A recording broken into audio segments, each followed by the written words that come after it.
Well, hello. Welcome, Mary Kay Andrews, to the Lowcountry Book Club. Mary Kay needs no introduction here. She's one of our very favorite authors, and we're so thrilled to have her. Congratulations. I saw where The Homewreckers is a huge bestseller. It's on all the lists. The New York Times, Publishers Weekly, USA Today, the Wall Street Journal, the Southern Independent Booksellers Alliance, and of course, the Lowcountry Book Club Book of the Month. I love that. It's fabulous, but certainly no surprise that the book is a smash hit. I first found your books while browsing in the bookstore in 2003. I brought home Little Bitty Lies, which will always be one of my favorites, and I was hooked. And then I went back and read Savannah Blues and went from there, and I'm just a huge fan. So Thank I'm you. just delighted to have you here and to be able to chat with you. So The Homewreckers is your 30th novel, which is amazing. What an accomplishment. I know you're just back from book tour. Are you in Atlanta or are you in Tybee right now? I'm in Atlanta, actually. We live full time in Atlanta. Yeah. Okay. I knew that you spent time in Tybee and have some cottages there and whatnot. And that sort of ties into the Homewreckers. So that leads me to, I guess, my first question about the Homewreckers. Several of your books have been set in the Savannah Tybee area. Did you decide first that you wanted to set another book there, or did the story idea sort of drive that location? I think the story idea drove the location. I came up with the title first, and sometimes I come up with the premise of a novel first, and sometimes it's the title, and I never know which it'll be which time. This time I came up with the idea for a book and a DIY reality show called Homewreckers. And right after that, I thought, well, what better place to set a book about restoring old houses than in Savannah on Tybee Island?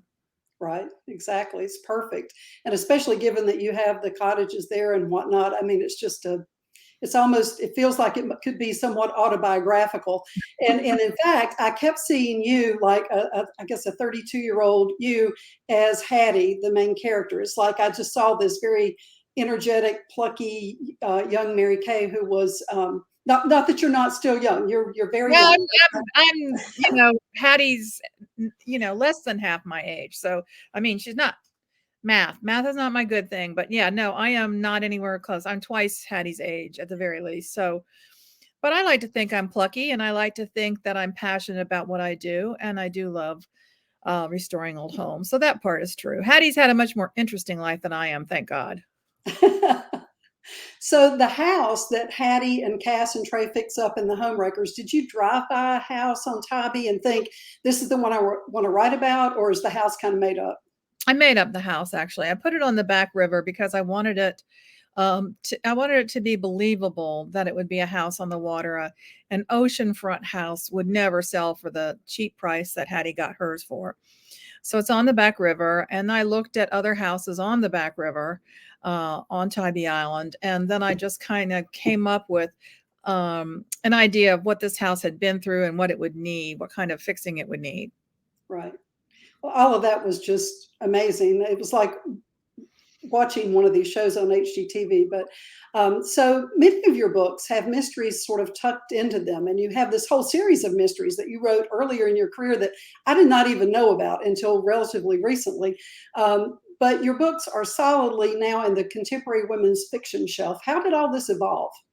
I mean, I started my writing career as a newspaper reporter. I worked for 10 years for the Atlanta Journal-Constitution. And early in my career, I had done some police, some cops and courts reporting. And that was always a special fascination of mine. I just looked at my gray roots. Wow.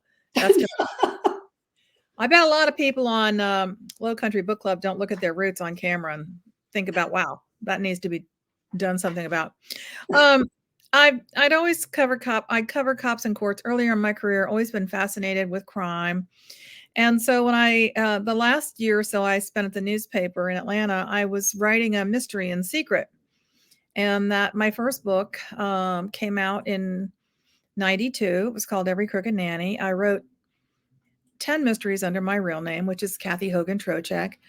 The Callahan Garrity mystery series is set in and around Atlanta. It features a detective who's a former Atlanta police detective, and then she buys a PI business, and then she buys a cleaning business, and so she fights grime and crime. So there are 8 of those, and then I got an idea for a different kind of a book. I thought it was still a mystery. I wanted to set it in Savannah, where I'd lived and worked twice. and I wanted it to have a mystery. And so that was Savannah Blues. And when I finished writing it, my editor said, well, this, this is a mystery, but we're not going to sell it as a mystery. We're going to sell it as women's fiction. So I adopted the pseudonym, which is a combination of my kids' names, Mary Kathleen for my daughter Katie, and Andrew for my son Andy. And Savannah Blues was kind of the book that changed the trajectory of my career. Most of the books do have some kind of a mystery in them, but again, as you mentioned, they're not really sold as category mysteries. Right. Okay, so tell us about the character Hattie Kavanaugh. As I was reading, as I mentioned, I envisioned this 32-year-old Mary Andrews, or at least the version of you my imagination concocted. Is Hattie a lot like you? She has some of my DNA. I think all of my protagonists have some of my DNA. They have characteristics that I have. They have qualities that I have, but then they're very different in different ways. So Hattie's been widowed young at the age of, she's in her late 20s, I guess, when her husband Hank is killed in a hit and run motorcycle accident. And that's happened 7 years previously to when the book starts. So when the book starts, Hattie and her husband was her childhood sweetheart, her high school sweetheart. She started working for his father, Tug Kavanaugh, sweeping up construction sites when she's in high school. And she marries young and is widowed young, tragically. Hattie's family has kind of a dark family secret. Her father was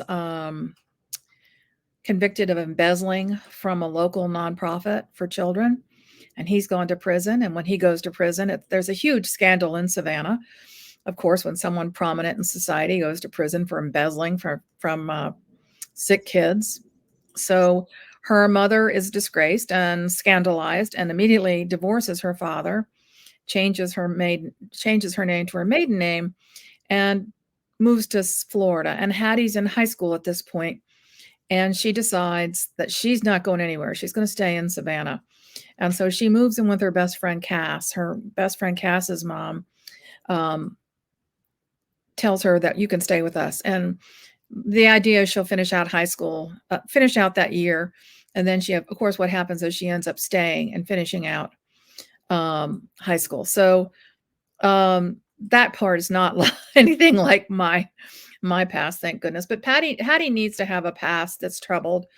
She needs to have a secret. And so, she's fixing up old houses with her father-in-law now. So the business is called Kavanaugh and Son, but it's really Kavanaugh and daughter-in-law. And the current project is a dump. It's a money pit, and it's a flop. And when the book opens, Tug is telling Hattie, we got to sell this house and take a loss and move on. Right. So do you think that her experience on a reality TV show changed Hattie? Yeah. Hattie starts out thinking that she's a failure. She hasn't been able to move on with her life since her husband's death. Her best friend Cass tells her when Hank died, all the clocks in this house stopped. So she stopped working on her own house. She really stopped living life.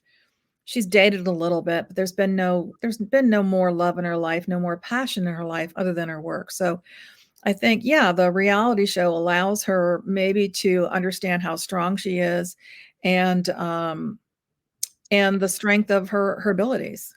Right. So you, of course, have experience renovating beach cottages, and I just wondered if you knew any full-time contractors who were doing renovations who were women. Were Hattie and Cass suggested by real-life contractors? Yeah, actually, I have a friend. Her name is Brittany, and she writes a blog called Pretty Handy Girl. She's based out of Raleigh, North Carolina. She happens to be the stepdaughter of my friend, my writer friend, Diane Chamberlain. So I've met Brittany on several occasions, and she's flipped a couple of houses. And then we've also had female contractors work for us before on our houses. So they're not plentiful, but they sure do exist. Right. And I bet they do a very thorough job too. They do it, but they really pay close attention to details. Right. right. I would think so. So the scenes involving the show, the not HGTV, but the other network, I can't remember the Home name of Place, it. yeah, Home Place Network. Right. That felt very real to me. Have you ever been involved in a show for that type? I haven't been involved in a show.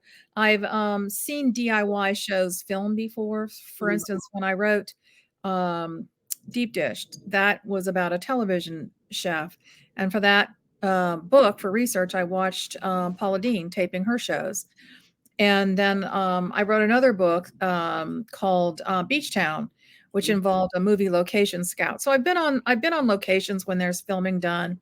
For research for the book, I wanted to go to a set and watch a show being filmed, but, during the pandemic, either shows were not producing or they had closed sets. Right. But I did manage to talk to a woman. She and her husband have a flip show on HGTV. Her name is Anita Corsini, and she's here in Atlanta. So she was really helpful. And I also talked to a woman who's been a producer on several shows. I bet that was interesting doing the research for that. Okay, so tell us about the inspiration for Mo. I really like that character. Mo is a producer and a creator of DIY reality show content. And he's just a creation of my own imagination. He's from LA. He's kind of he's a veteran at what he does, and he's had a recent show canceled that was a flop. And so he needs a hit, and he is visiting Savannah for the first time. And as he's riding a bike around Savannah, he's struck by the natural beauty of the area, and then also the incredible inventory of 18th and 19th century homes. So, as he's riding around and he's seeing a lot of restoration work, it comes to him, I've never seen a DIY reality show set in Savannah. So that's what I'll do. I'll create a show called Saving Savannah about restoring homes in Savannah. And of course, once he pitches it to the network, they have a very different idea of what they want.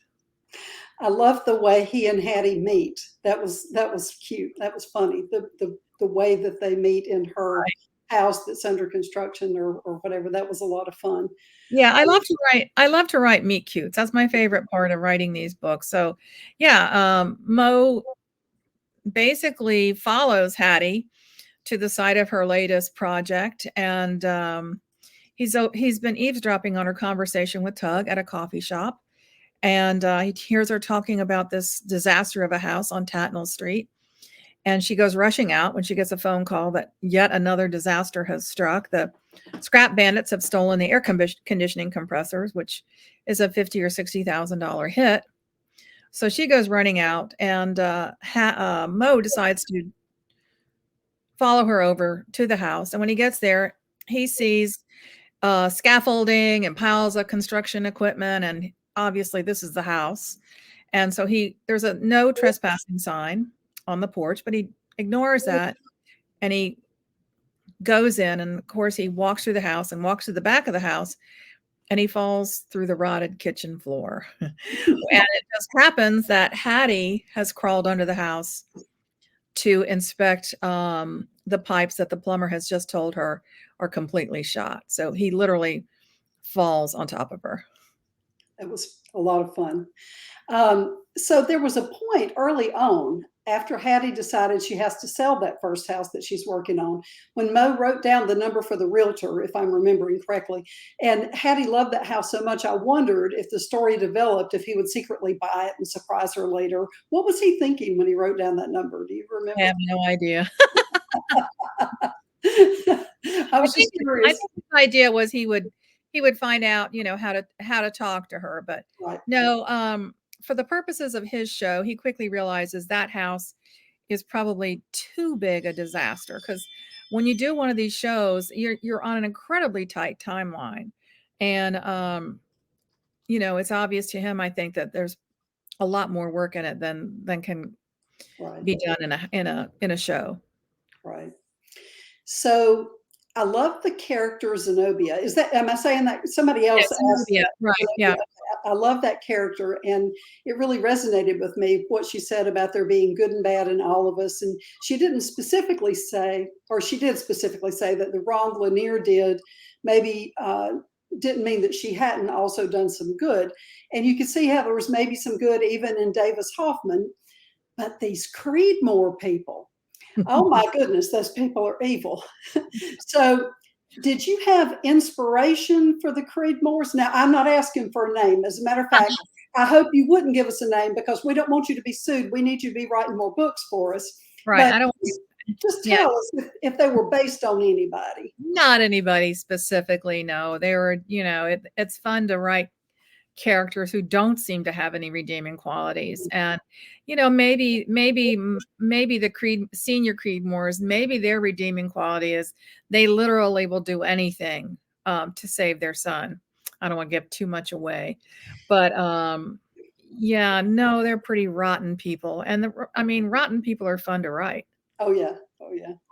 They were fun to read, the Creedmoors, but they were just completely irredeemable. Well, or seemed to me to be that way anyway. So, okay, I love that the cold case that was wrapped up inside the main story. Did you know at the beginning what happened to Lanier, or did you kind of figure that out as you were writing? That plot point was inspired by something that happened to us while we were restoring our latest cottage on Tybee. Really? In December of 20, we bought a third fixer-upper house on Tybee, and we had an exterior bathroom wall that had termite and rot. So when the contractors tore it out, they found this woman's billfold between the wall joists. And I found, they gave it to me, and I found her driver's license and her social security card, her military ID card, and subsequently looked her up, and I found her obituary. That wall had been in the wall since 1954. Wow. I talked to her surviving children, and they had no idea. They knew that their parents had rented the house when we bought it had been a duplex.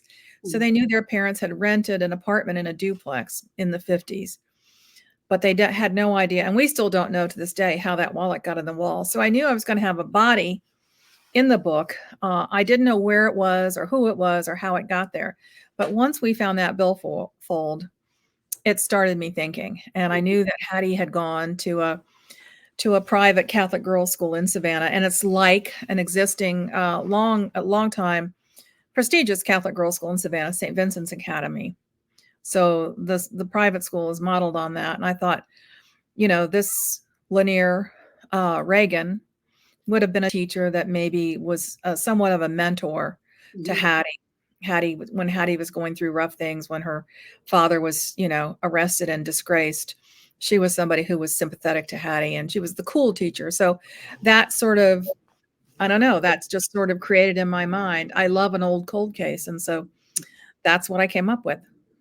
Well, it was a lot of fun and very well done. The way you weaved it in and all, it was just a really fun read and interesting to see how it all came together. And I love the scene with the dog, and oh, by the way, we're not giving things away here. Everybody in the book club knows that by the time they watch this interview, they should have read the book because there could be spoilers in here. So anyway, but that was fun with the dog. Yeah, Ribsy, I knew that Hattie would have a dog, and Ribsy just kind of came to me. I guess that's my tribute to Beverly Cleary.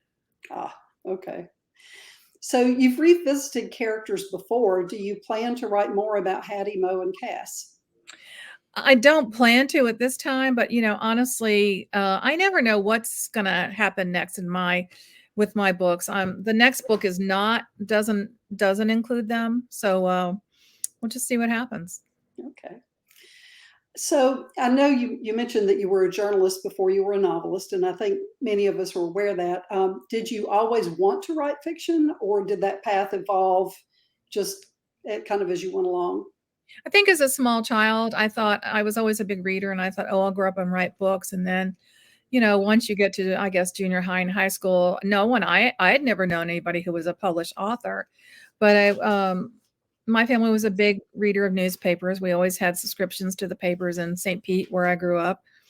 And so that's what I sort of changed my aspirations to journalism. And of course, I came of age. I I was already in journalism school when Watergate happened, but I came of age at a time when crusading journalists were someone who people who were looked up to and admired, and that's sort of what I aspired to. And then after I had kids, journalism changed and my life changed. I wanted to be home with my kids, and it just occurred to me that if I wrote fiction, I could make a living writing and be home when my kids got home from school. Right. Okay, so we have a few questions from a few of the members of the group. Barb Mobley wanted to know how to pronounce Xenobia and Lanier. I think we covered that. And Yep. she just said, I'm almost finished with this witty novel and enjoyed every minute. So she just wanted to pass that on. And then Pat Tarter said, the Homewreckers was great. I enjoyed every page. My question is, I'm wondering if you ever plan to write one more book in the Callahan Garrity series. I'm probably not the only one who would like to know what she's doing now. I introduce people to that series all the time who never knew it existed. I don't have any plans to write any more Callahans, but that, again, that doesn't mean it won't happen. When I wrote Savannah Blues, I didn't plan to do a sequel to that book, and I ended up doing 3 sequels to it. So right now, the answer would be no, but that doesn't mean the answer won't change. Right. And then, of course, now see, here's the thing, Mary Kay, you create characters that we love and we want to go back and visit them again. So we've got this question again in another form. Joan Billings Brogan wants to know, would you ever bring back Wheezy and BB? Please, please. We'll see. My assistant Grace is working behind me here, and she says she wants another Wheezy and Bebe. If an idea comes to me, if I could figure out what would happen in their lives, then I would write it. Mm-hmm. But right now, as I say, what happens is you create these characters and they live in your head, and you live in their world for at least a year. And then, you send that book and you send them out into the world. And it's like, okay, now you move along because I've got somebody else that's ready to move into my head. I have another whole world that I've got to explore, and these characters who are beating the doors down, wanting to be written about. So that's kind of what happens. Right. At least for me. So what's next for you? What are you working on now? And will that be your next book to release, or is there another one in the pipeline? I'm working on another Christmas novella, and that will be out Christmas of 23, not Christmas 22, because a Christmas 22 book would have had to have been done by now. So Christmas 23, it starts in the same North Carolina town that the Santa suit starts in, but the protagonist's family owns a Christmas tree farm, and they set up a Christmas tree stand in Greenwich Village in New York every year. So that's a little bit about. I'm still working on a title, but that's what's up next for me. And then after that, I have what I hope will be a big sprawling novel. That sounds intriguing. Are we going back to Florida, or is this another Savannah? I'm going to go overseas. I don't want to give away too much, but okay. Yeah. So you haven't done that before, have you? No, I've stayed mostly in the South. Interesting. Well, I can't wait to see what that's going to be. Me too. Okay, so what book are you most looking forward to reading this summer? Oh gosh, I have a huge TBR stack on my nightstand. I've got Sarah McCoy's Mystique Island. I have Greer Hendricks and Sarah Pakanen's The Golden Couple. I have already read and looking forward to talking to Catherine Center's The Bodyguard. Mm-hmm. And then Linda Holmes, who wrote one of my favorite books of the past 5 or so years. She wrote a book I loved called Evie Drake Starts Over. Her new one is called Flying Solo. So I've got that one. And I started making myself wait because I've got some other stuff I got to read first. My to-be-read stack is completely out of control, and I keep adding to it. And then when I go to read a book, it's like, okay, which one am I going to read now? And I notice that there's some that are just getting further and further to the bottom, and it's out of control. Okay, so is there anything I haven't asked you that you think we should know? Not that I can think of. We have a Wednesday night webcast show called Friends in Fiction. And I know a lot of our memberships overlap. So if folks aren't checking in on Friends in Fiction, I hope they will. I think it's a great crossover and a great way for folks who love books and stories to check in with us. We have Laura Dave on for tomorrow night, who wrote the Last Thing He Told Me, which is being made into an Apple limited series with Jennifer Garner. I saw So that. yeah. It's very exciting. I enjoyed that book. And actually, I think there's another of hers I have on my list, but I'll look forward to seeing that tomorrow, you said. Yeah, tomorrow at 7 p.m. Eastern. But all the shows live on our Facebook page, Friends in Fiction Facebook page, and on our YouTube page. Right. Okay. All right. Well, I think that's all the questions I have for you. I really do appreciate you doing this. I know you're very busy with book tour and everything else you've got going on, and it all looks very exciting. We're following it online, watching you in various cities with all the different readers that are so happy to see you. And we're just thrilled to get to have this one-on-one time with you. So thank you. It's entirely my pleasure. Great being with you, Susan. Thanks so much. All right. Take care, and we will see you next book, I hope. I hope so. Bye-bye.